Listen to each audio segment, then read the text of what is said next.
Halo, perkenalkan nama saya Nel Zaki dari Departemen Teknik Metalurgi dan Material Angkatan 2023 dengan NPM 2306222935. Kali ini saya akan menjawab pertanyaan-pertanyaan pada assignment 3, di mana pertanyaan-pertanyaan tersebut mengenai ICP, yaitu Inductively Coupled Plasma.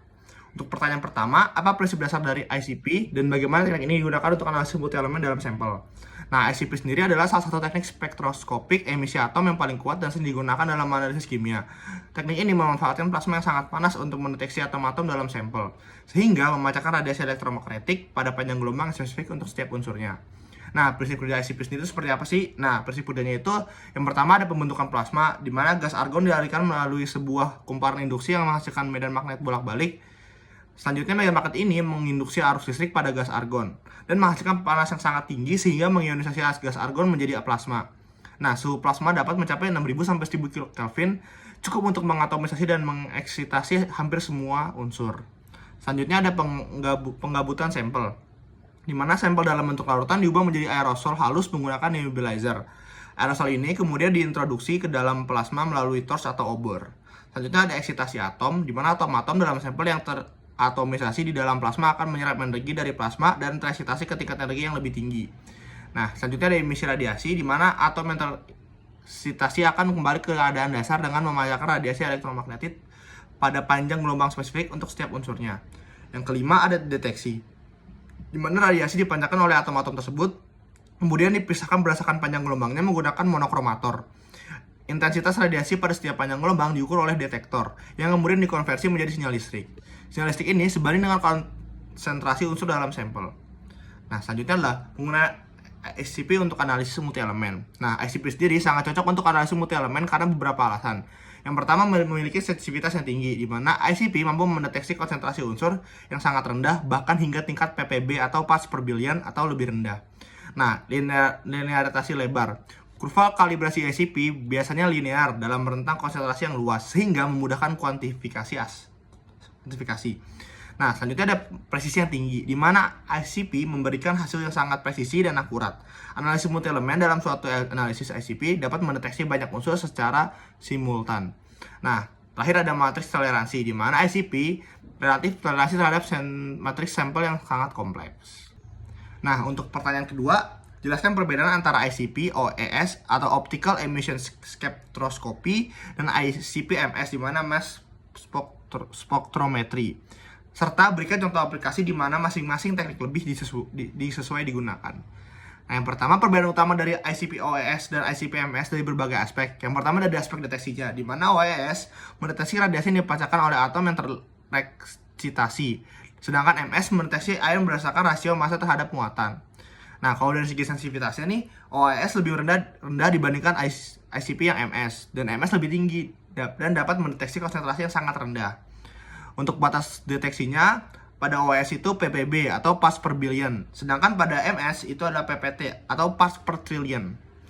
Nah, untuk intervensinya, OES lebih rentan terhadap intervensi spektral, sedangkan untuk MS lebih rentan terhadap intervensi stopik. Nah, untuk biaya, untuk OES ini relatif lebih murah dan MS relatif lebih mahal. Nah, untuk contoh-contoh pengaplikasiannya, untuk ICP OES ini bisa salah satunya adalah analisis lingkungan untuk penentuan logam berat dalam air, tanah, dan udara. Dalam industri metalurgi, analisis bisa juga dilakukan dengan analisis komposisi logam dan panduan. Nah, untuk di bidang geologinya, analisis dapat digunakan untuk analisis batuan dan mineral. Dan untuk di bidang pangannya, dapat digunakan untuk analisis jejak dalam makanan. Nah, untuk ICP MS sendiri dapat digunakan dalam aspek lingkungan seperti penentuan unsur radioaktif, isotop, dan polutan organik logam. Nah, pada bidang biomedis dapat digunakan untuk analisis unsur dalam jaringan biologis dan cairan tubuh. Dan untuk semikonduktor dapat menggunakan analisis kemurnian bahan semikonduktor. Dan pada bidang farmasi, analisis kontaminasi logam dan obat-obatan. Nah, untuk pertanyaan nomor 3, mengapa pemilihan gas plasma, biasanya argon, penting dalam ICP? Dan bagaimana gas ini berkontribusi terhadap ionisasi unsur dalam sampel? Nah, pemilihan gas plasma argon pada ICP terdapat beberapa faktor. Faktor pertama itu adalah karena energi ionisasi yang tinggi. Argon memiliki energi ionisasi yang sangat relatif tinggi dibandingkan dengan gas mulia lainnya. Nah, dengan sifat inertas, argon adalah gas inert, artinya ia sangat stabil dan tidak mudah bereaksi dengan unsur-unsur lain. Nah, dari ketersediaan kemurniannya, argon merupakan gas yang melimpah di atmosfer dan mudah diperoleh dalam bentuk yang sangat murni. Untuk efisiensi ionisasinya, argon mampu menghasilkan plasma yang sangat panas sehingga dapat mengionisasi hampir semua unsur dalam tabel periodik. Nah, untuk kontribusi argon terhadap ionisasi unsur dalam sampel adalah yang pertama untuk pembentukan plasma. Ketika arus listrik bolak-balik dialihkan melalui kumparan induksi, medan magnet yang dihasilkan akan menginduksi arus listrik pada gas argon yang mengalir di sekitar kumparannya. Hal ini menyebabkan gas argon terionisasi dan membentuk plasma. Untuk transfer energinya, plasma argon yang terbentuk memiliki suhu yang sangat tinggi, sekitar 6000 sampai 10000 Kelvin. Nah, pada suhu ini, atom-atom argon akan terionisasi bertumbukan dengan atom-atom sampel yang telah diubah menjadi aerosol. Untuk pemeliharaan plasmanya, atom-atom argon terionisasi akan terus mempertahankan plasma dengan cara mentransfer energi kepada atom-atom argon netral melalui tumbukan. Nah, pada penghapusan interferensinya, plasma argon juga berperan dalam menghilangkan interferensi spektral yang mungkin terjadi akibat adanya senyawa molekul atau pleitomik dalam sampel. Nah, untuk nomor 4, apa peran nebulizer dan spray chamber dalam sistem ICP? Dan bagaimana komponen ini mempengaruhi efisiensi pengenalan sampel? Nah, fungsi nebulizer sendiri ada dua. Yang pertama mengubah cairan menjadi aerosol, dan yang kedua memperbesar luas permukaan sampel. Nah, fungsi spray chamber adalah menstabilkan aerosol yang dihasilkan oleh nebulizer dan memisahkan tetesan berdasarkan ukurannya. Selanjutnya, bagaimana sih nebulizer dan spray chamber ini mempengaruhi efisiensi pengenalan sampel? Nah, ukuran tetesan aerosol yang dihasilkan oleh nebulizer sangat mempengaruhi efisiensi pengenalan sampel. Tetesan yang terlalu besar akan sulit untuk menguap sepenuhnya di dalam plasma, sedangkan tetesan yang terlalu kecil dapat terbawa keluar dari plasma sebelum teratomisasi. Nah, selanjutnya ada efisiensi transport aerosol dari spray chamber ke plasma juga sangat penting, karena desain spray chamber yang baik akan meminimalkan kehilangan sampel selama proses transport. Selanjutnya ada meminimalkan risiko penyumbatan, di mana terutama untuk sampel yang mengandung partikel padat atau viskositas tinggi. Nah, untuk nomor 5, identifikasi sumber kesalahan umum dalam analisis menggunakan ICP dan jelaskan bagaimana kesalahan ini dapat diminimalkan atau dihindari.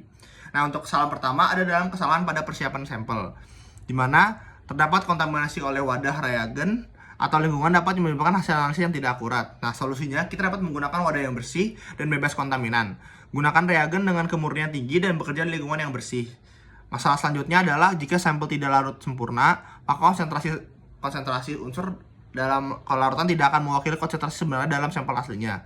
Nah, solusi yang dapat kita lakukan adalah dengan memilih pelarut yang sesuai dengan jenis sampel. Gunakan suhu dan waktu pelarutan yang optimal dan mempertimbangkan penggunaan asam pencerna yang kuat jika diperlukan. Selanjutnya ada kesalahan dalam pengenceran sampel. Nah, kesalahan dalam pengenceran sampel ini dapat menyebabkan hasil analisis yang tidak akurat. Solusinya, kita dapat menggunakan pipet volmetric yang telah dikalibrasi dan melakukan pengenceran berulang untuk meningkatkan akurasi. Nah, yang kedua adalah kesalahan dalam pengoperasian instrumen. Nah, pertama itu adalah fluktuasi pada stabilitas plasma yang dapat menyebabkan variasi intensitas sinyal dari hasil analisis yang tidak prediktif. Nah, solusinya kita dapat memeriksa aliran gas, daya RF, dan penyetelan tos secara berkala. Selanjutnya ada penyumbatan nebulizer. Kita dapat mengurangi efisiensi pengabutan sampel dan menyebabkan sinyal yang lemah. Solusi yang dapat kita lakukan adalah dengan menggunakan larutan pembersih yang sesuai untuk membersihkan nebulizer secara berkala. Nah, selanjutnya ada drift instrumen, di mana drift instrumen dapat menyebabkan perubahan pada respon instrumen seiring waktu. Solusi yang dapat dilakukan adalah melakukan kalibrasi instrumen secara berkala menggunakan standar eksternal atau internal. Nah, kesalahan yang terjadi yang ketiga adalah intervensi, di mana intervensi spektral terjadi ketika garis emisi dari unsur lain tumpang tindih dengan garis emisi yang ingin ingin diukur, sehingga menggunakan panjang gelombang alternatif. Gunakan kolerasi latar belakang atau gunakan teknik pemisahan seperti kartomografi ion. Selanjutnya ada matrix sampel yang kompleks, di mana matrix sampel yang kompleks dapat mempengaruhi efisiensi atomisasi dan eksitasi unsur dalam sampel. Solusi yang dapat kita lakukan adalah dengan menggunakan penambahan atau menggunakan standar penambahan atau metode pemisahan untuk mengatasi intervensi matrix.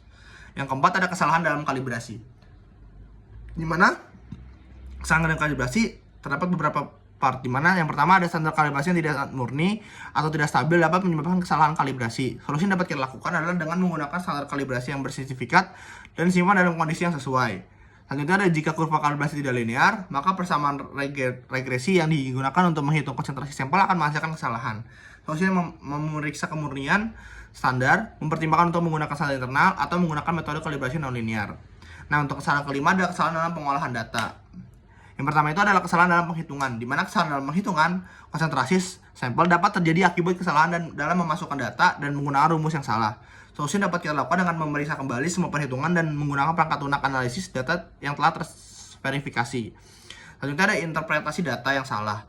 Nah, interpretasi data yang salah dapat menyebabkan kesimpulan yang tidak benar. Solusinya mengkonsultasikan ahli dengan ahli spektrometri untuk memastikan interpretasi data yang benar. Nah, untuk pertanyaan nomor 6, deskripsikan satu aplikasi praktis di mana ICP digunakan secara luas dalam industri atau penelitian, dan jelaskan mengapa teknik ini dipilih dibandingkan metode analisis lain. Nah, contohnya itu adalah dengan analisis logam berat dalam sampel lingkungan, di mana teknik ICP, baik ICP OES maupun ICP-MS sangat ideal untuk analisis logam berat dalam sampel lingkungan seperti air, tanah, dan sedimen dengan cara memantau kualitas air, menganalisis unsur tanah, memantau partikel debu di udara, dan menganalisis sedimen. Jadi mengapa menggunakan ICP?